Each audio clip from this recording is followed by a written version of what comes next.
Hello children, how are you? So today we are going to start the second part of the chapter. What is the Turkish invasion and the establishment of Delhi Sultanate? So we have already covered up to here riches as well. So let me start my pen.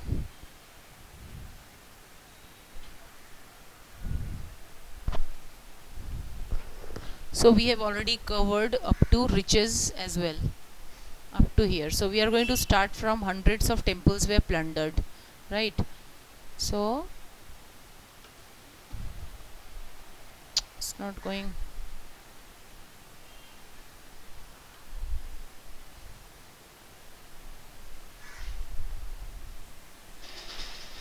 So hundreds of temples were plundered and destroyed. So who did that?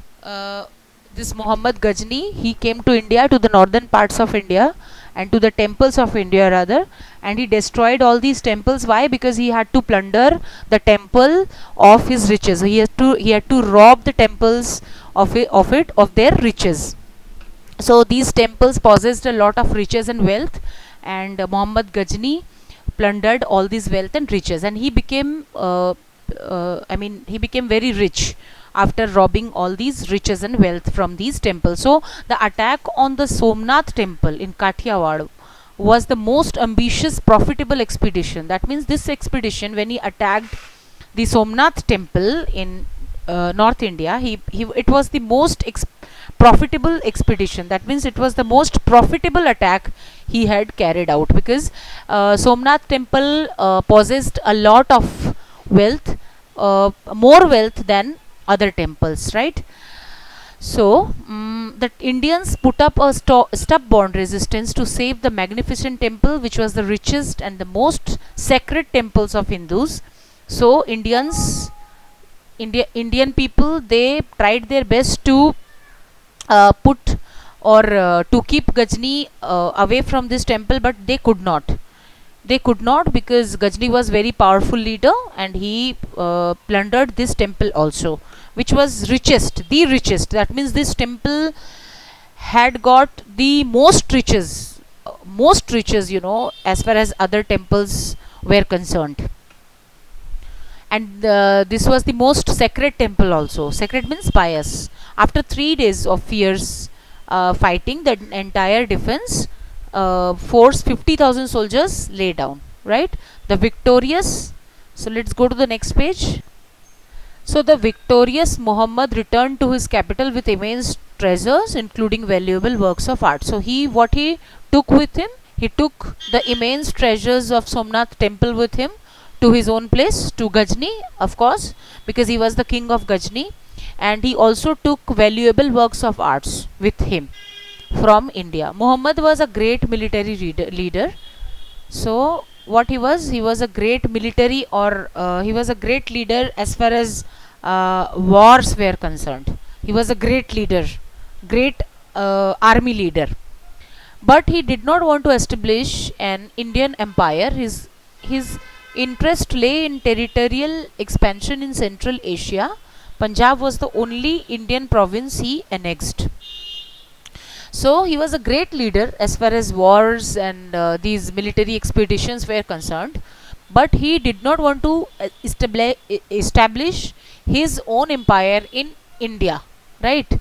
Here in India, he did not want anything. Like, he only was interested in the territorial expansion. That means he wanted to annex the territories from India to his own lands, but he did not want to establish any kingdom or any empire in India. Rather, his interest lied in the Central Asia, right?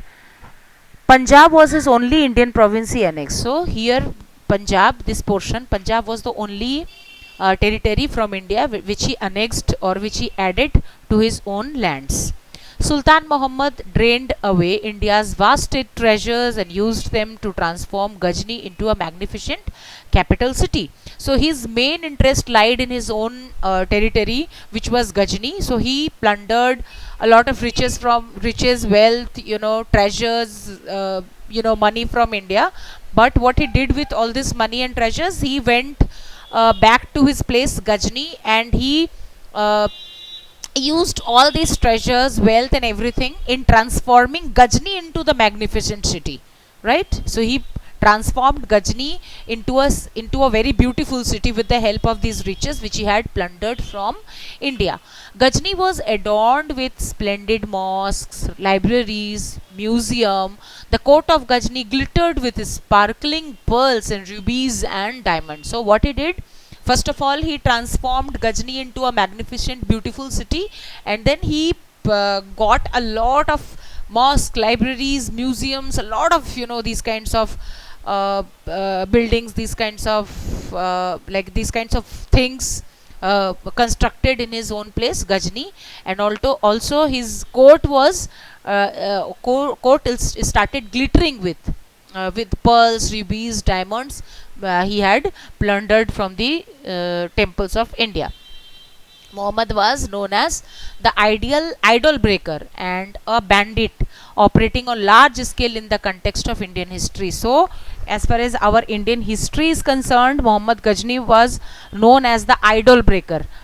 Idol breaker means the one who broke idols, because we know that in our temples a lot of idols of Devi and Devta, right? A lot of idols of our gods, Indian gods, are kept in our temples. So what he did when he came to India, in order to plunder, in order to destroy the temples and rob the riches of Indian temples, so what he did, he destroyed the temples and he broke all the idols which were kept inside the temple. So he is known as idol breaker and a bandit. Bandit means a robber, right? Bandit means in Hindi it is called dakat.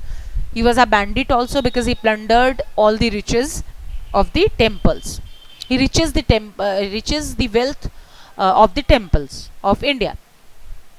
However, he was a patron of art and learning, enjoyed company of learned scholars and poets. So this is also an information from the past history that he was a plunderer. He was a robber, of course, because he came to India and plundered everything, all the riches from our temples. On the other hand, he was a great lover of art. He was a great lover, or he enjoyed the company of learned scholars and authors and poets, right?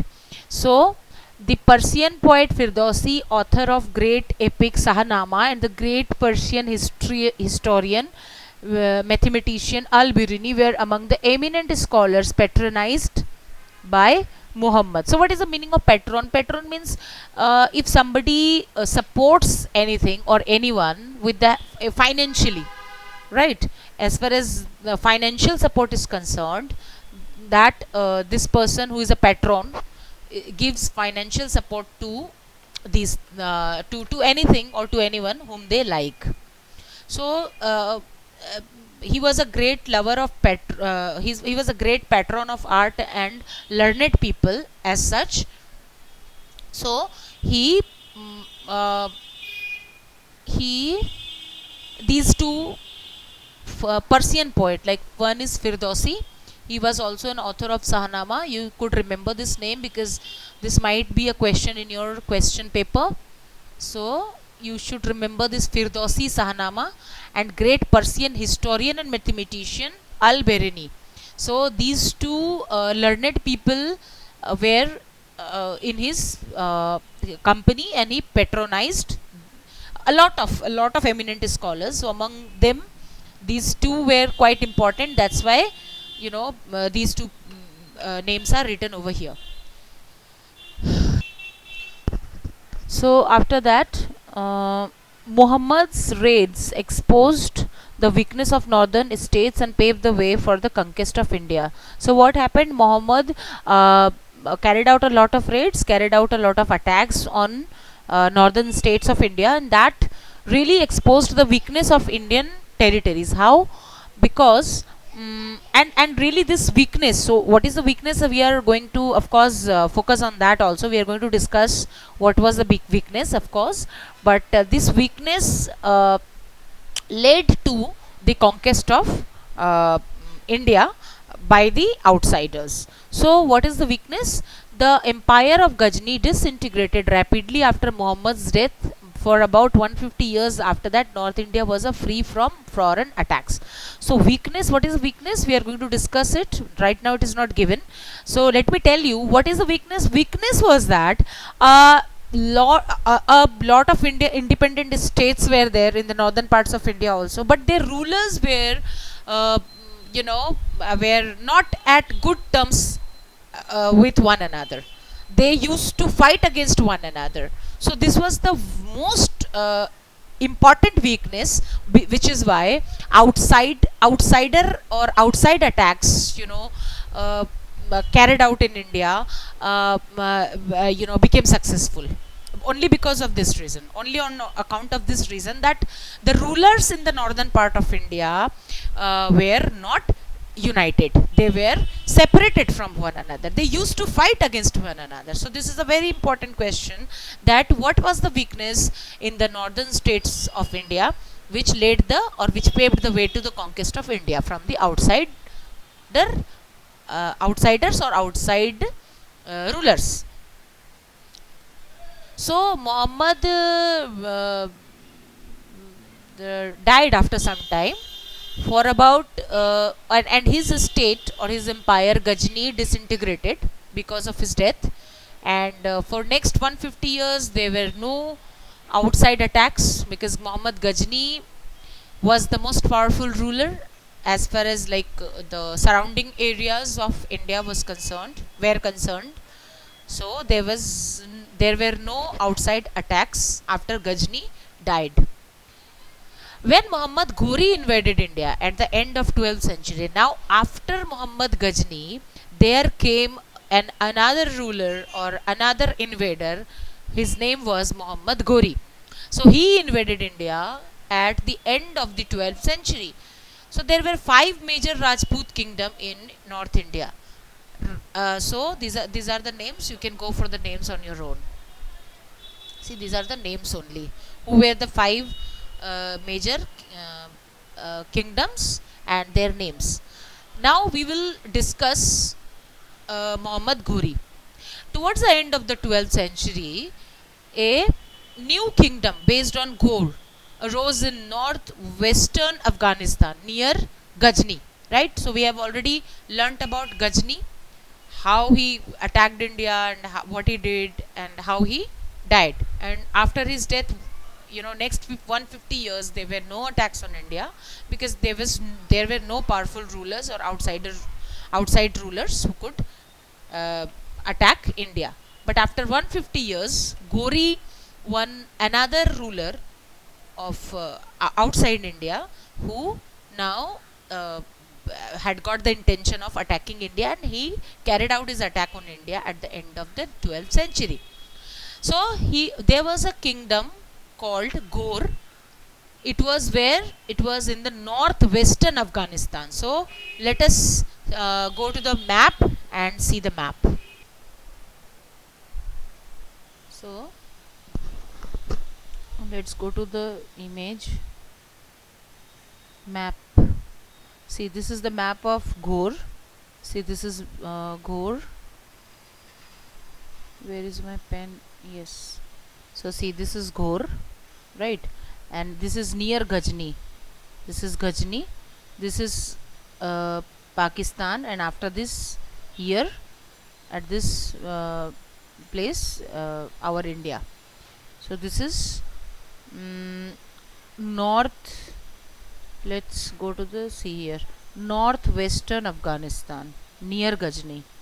So Ghor arose in northwestern Afghanistan near Ghazni.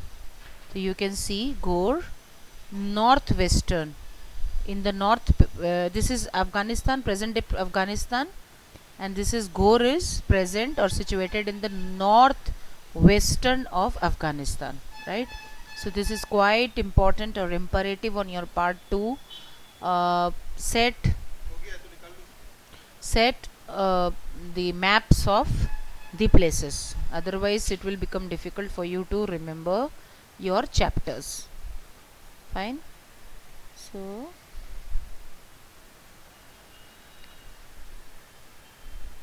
Muhammad Ghori, the ruler of Ghor, decided to conquer India and enrich his kingdom with India's wealth. Now, 150 years back, Ghazni had already plundered a lot of riches from India. Now, after 150 years, Ghor, another outsider or foreign ruler, decided to once again plunder India. That is why it is said earlier in the history, India was very rich, or it is always said that India was a golden bird, right? Sone ki chidiya in Hindi. We might have heard, from many people's mouth that India एक सोने की चिड़िया थी.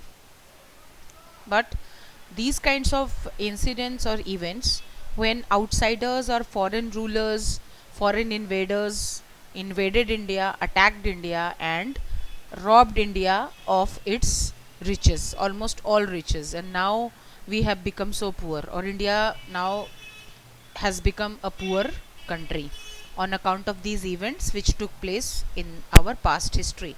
So now Ghor also decided to come to India and plunder its riches. He first brought the frontier areas Multan, Sindh and Punjab under his control. So there is a contrast between Ghazni and Ghor. You must strike these differences, or must take notice of these differences between Ghazni and Ghor. Ghazni was not interested in annexing the territories of India to his own territory, to his own land. He was only interested, or you could say his eyes were only on the riches of India, right? He only wanted to rob the riches or wealth from the Indian temples and nothing else, right? And he wanted everything. Like he went to Ghazni and he transformed Ghazni into a magnificent city or place with the help of these riches and wealth which he had plundered from India. But as far as Ghor was concerned, Ghor was on the one hand interested in the riches in India, and on the other he was also interested in annexing or adding Indian territories to his own lands. See here, first what he did, he first brought the frontiers areas like frontier area Multan, Sindh and Punjab under his control, right? So he annexed these territories of India to his own land. So once again let's move to the map. So this is the map of see here, this is Multan, Sindh, and this is Punjab. So this is the map of Pakistan, and Ghor from this side, he came or attacked India, and this is Afghanistan, of course.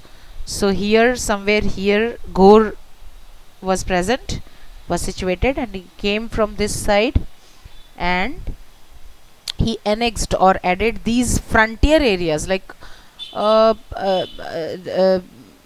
mean these the frontier areas like just at the entrance of India. These areas were just at the entrance or at the mouth of India, from where one can enter India. So these three places he annexed or added to his own land. Fine. So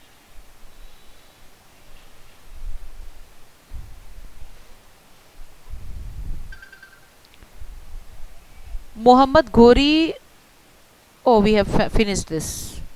Multan, Sindh and under his control. So I have shown you in the map, so you have to remember with the help of map. Let's go to the next page. So this, now we are going to study about the important battles which Ghor carried out with India. So important battles. The first battle of Teren in 1191 CE, Ghori attacked Prithviraj Chauhan, the Rajput ruler of Delhi and Ajmer. Prithviraj inflicted a crushing defeat on Ghor in first battle of Teren. Ghori returned the following year to avenge a humiliation of his defeat. So what happened? We have already studied that there were a lot of Rajput rulers ruling India in the northern side of India.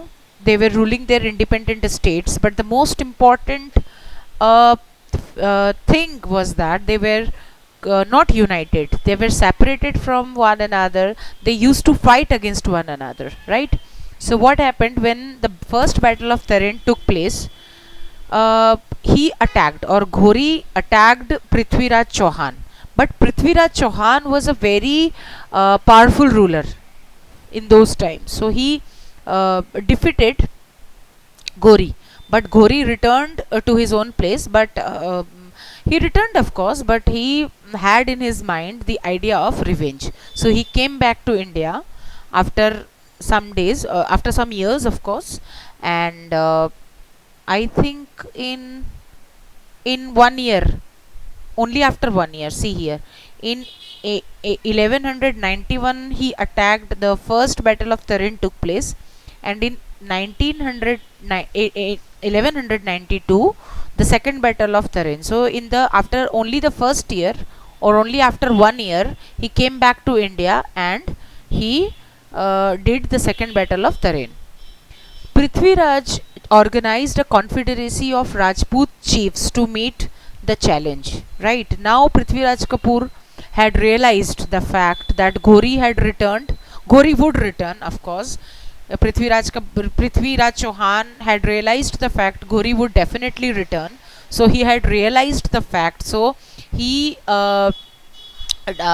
decided that he had to defeat Ghori once again.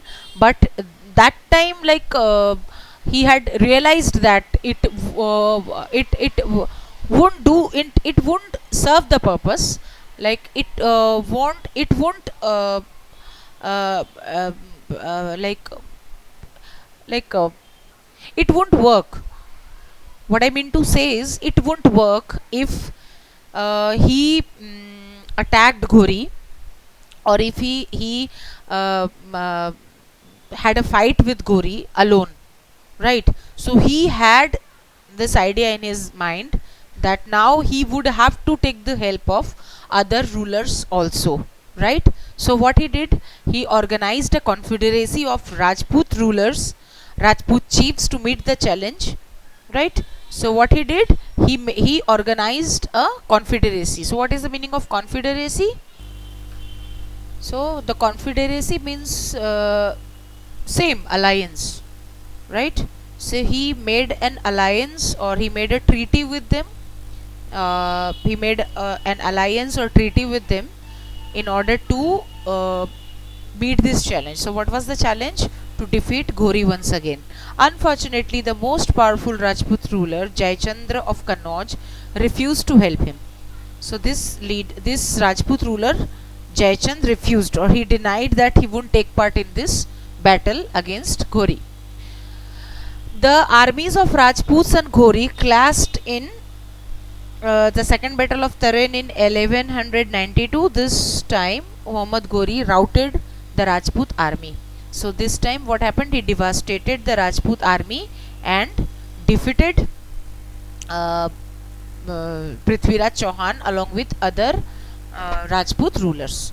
So because Ghori had, when he was humiliated and he went back to Ghor, so throughout 1 year he was so jealous, or he was so angry with the kind of humiliation he had got through his defeat, that he had made up his mind that he would definitely defeat Prithviraj Chauhan that time round.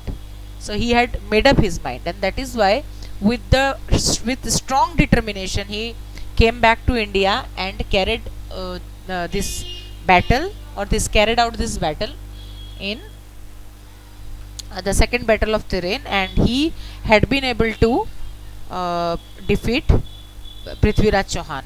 Now, if we look at this from the other perspective, from the perspective of the rulers of India, Rajput ruler, they were not. I mean, it was their weakness. They were not united. They were separated. I have told you, they were separated. They were not like they did not try to help each other. They did not try to help one another.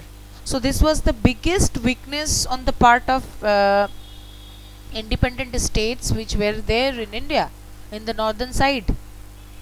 So this was the most important point why uh, Ghori attacked, or Ghori carried out the second battle of Tarain, because he knew the weakness of India. He knew the weakness of different independent states of India. He knew that the rulers in India were not united. He knew that they were separated, they were apart from one another. And on this account, or on the account of this fact, he had decided that he would definitely come back to India, and he would definitely defeat these rulers. And this is what happened. So this is the very important lesson that we can take from our Indian history, right? Otherwise the history would have been something different if the rulers were united with one another. History of India would have been different. No outsiders could have invaded India, no outsiders could have come inside the India, no British rulers could have come inside the India, inside our country, inside our India. It is only because of the these kinds of these kinds of ideas which our rulers had got, that they had to keep apart from one another, right? So okay, the defeat of Prithviraj, mm, where we were, the defeat of Prithviraj marked the end of Rajput rule in North India. So with the defeat of Prithviraj Chauhan, it was the end of Rajput ruler in North India. The kingdom of Delhi passed into the hands of course, now it passed into the hands of Ghori, and the throne of Delhi was occupied by Muslim ruler in 1858 for the first time, right? So throne of Delhi came or passed into the hands of Muslim rulers in 1858. 2 years after the second battle of Tarain, Muhammad attacked Kannauj and killed Jayachandra also, the same ruler who had refused to help or make an alliance with Prithviraj Chauhan. The same ruler Jayachandra, he was also killed in the hands of Ghori. And he annexed the Indian territories to his empire, appointed Kutubuddin Aibak as his viceroy before returning to Ghor. Now what happened? Ghor, it was not practicable, or it was not feasible for any ruler to rule such a vast territory. Like sitting in Ghor, it was not practicable, or it was not feasible for Ghor to rule the northern parts of India. Of course, I am not talking about the whole India. It was next to impossible for him to, or for anyone in the past history, or even in the present time. We have got our prime minister, sitting at the center, but he is not able to like rule the whole India, rule the whole country. Why? Because it's a vast territory. Sitting in one place, it's practically impossible. That's why we have got different states with their different chief ministers. Even in different states, there are different provinces, being taken care by, different kinds of, authorities. We have our Nagar Nigam, we have our, Gram Panchayat. So, in different areas, different kinds of authorities are there. So Ghori sitting in Ghor was not possible for him to rule India. So what he did, he deployed one viceroy. Viceroy means the authority, one viceroy authority for Delhi. So who he was? He was Kutubuddin Aibak. So Kutubuddin Aibak was a viceroy who was deployed, or who was appointed to take care of Delhi. And he went back to Ghor. Who? Ghori. Ghori went back to Ghor. Kutubuddin captured the fort of Kalinjar in Bundelkhand in Anhilwada. Anhilwada. Actually, this picture is so hazy. In Gujarat. extended Ghori's empire to the different parts of northern India, such as Mathura, Gwalior, Malwa. So these all places are in the northern part of India. And what Kutubuddin Aibak started doing, he started annexing all these parts, or he started adding all these parts to the empire of Ghori, because Ghori was the superior king, he was the superior emperor, and he was ruling his empire from sitting in Ghor, right? His main place was Ghor, and sitting in Ghor as a king, he started ruling from Ghor up to India. And in India, Delhi was his his area. Up to Delhi, he had got his area, or he had annexed his lands up to Delhi. And in Delhi, he uh, appointed Kutubuddin Aibak, and now Kutubuddin Aibak started taking care of all these areas. And now Kutubuddin Aibak started annexing these places also. He started attacking different rulers, and he started adding these areas to the empire of Ghori. Another great general of Ghori, Muhammad bin Bakhtiyar. Again, I am not able to see. Bakhtiyar, sorry. Bakhtiyar. Muhammad bin Bakhtiyar Khilji swept across Bihar with his army and overthrew the Sena dynasty of Bengal. Now, in the same way, Kutubuddin Aibak was appointed in the same way. Ghori had appointed Muhammad bin Bakhtiyar Khilji also, right, as his general. And what they were doing, they were attacking different places in India, different rulers in India, and they were adding all these places, all these areas, all these lands in India to the empire of Ghori, because now they are his slaves.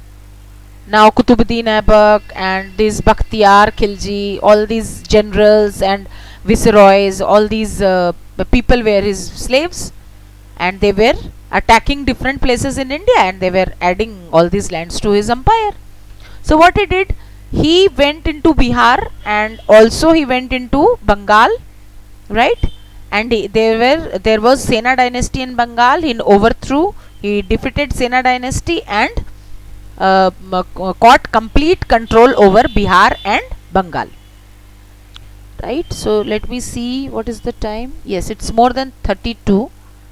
So okay, we are going to finish. Okay, up to here we are going to finish. Many Buddhist monasteries and libraries were wantonly destroyed by the invaders. Now what they did, they destroyed these Buddhist monasteries and libraries. Monastery was a building where Buddhist or these kinds of sadhu babas and all, they used to live in these kinds of buildings, so that's why they were called monasteries. Libraries, we know a collection of books are kept in libraries, so these kinds of buildings were destroyed by these invaders. Now invasion dealt with a death blow to Buddhism. Now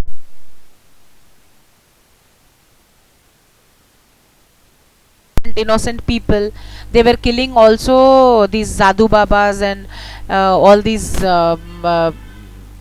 monks,